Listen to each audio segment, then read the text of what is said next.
Alrighty, folks, what's going on? This is Matt here for Dark One Last Tech Gamers, the fusion of Linux technology and gaming, and we're going to be talking about Ubisoft and other corporations determining that you don't own jack.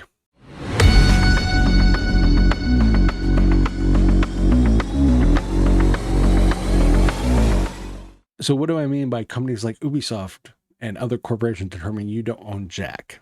As far as your entertainment, they're not wrong.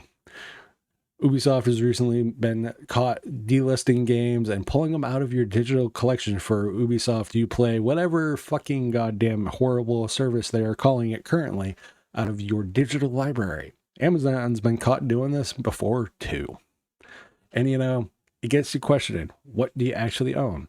And when you look at the digital landscape, quite frankly, you don't own really shit. Unless you go out of your way to support things that lets you determine the length of the license. One of my favorite games over here, Sword and Fairy 7. I don't know how long I'll have access to that because that's tied to Steam. Now, there are ways to go around a lot of this stuff. I'll call it fixed EXEs, and you can find game copies all around the world and those fixed EXEs there. But that's not the most kosher way of doing things. I want to determine the length of the license. Things like Spotify do this. Things like Amazon, Netflix. You pay for the subscription to have the access to these services. You have different tiers of access if you go free or whatever, ad supported. The problem is if you're paying, now you're ad supported with Netflix. Now, if you do Prime Video and you pay for Prime, now you are getting ads in your movies and shit now too.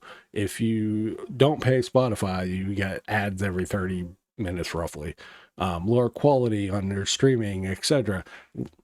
Certain things aren't available on the app, but if you go and use the web UI, they're available. They control access.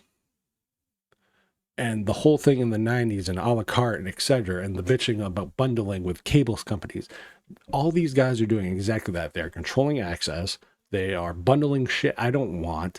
They are doing shit I don't want. And they are giving me ads I don't fucking want. You've become what you hate. The cable just moved to the internet essentially without the middleman. But you will see these services come and go. And the content come and go. You see it on Game Pass. You see it on the Ubisoft. You see it with all these other places doing it. And we just kind of accept it. And it's kind of a shit way if you want to own the license, essentially, or you determine the length of the license. The licensor should not determine the length of the license to the licensee. Fuck off. Both parties have to agree to termination of the license, not one or the other, especially if you're following the terms of the fucking license, which is even worse. So game companies are terrible with this, EULAs and everything else. I will tell you right now that to actually own your entertainment and the things that you buy digitally is a pain in the fucking ass. I'm looking at roughly 20 terabytes in a box over here that has been a pain in the ass to fucking collect and digitally fix and own, etc. I literally rip and every single Blu-ray that I buy, and I use Make It MKV, rip it. Then I go and use Handbrake to usually make the file sizes more manageable. That to me is one way of going about it, but that's a time investment. That's an equipment investment. In order to own your stuff, you have to be willing to invest in owning and that ownership of it.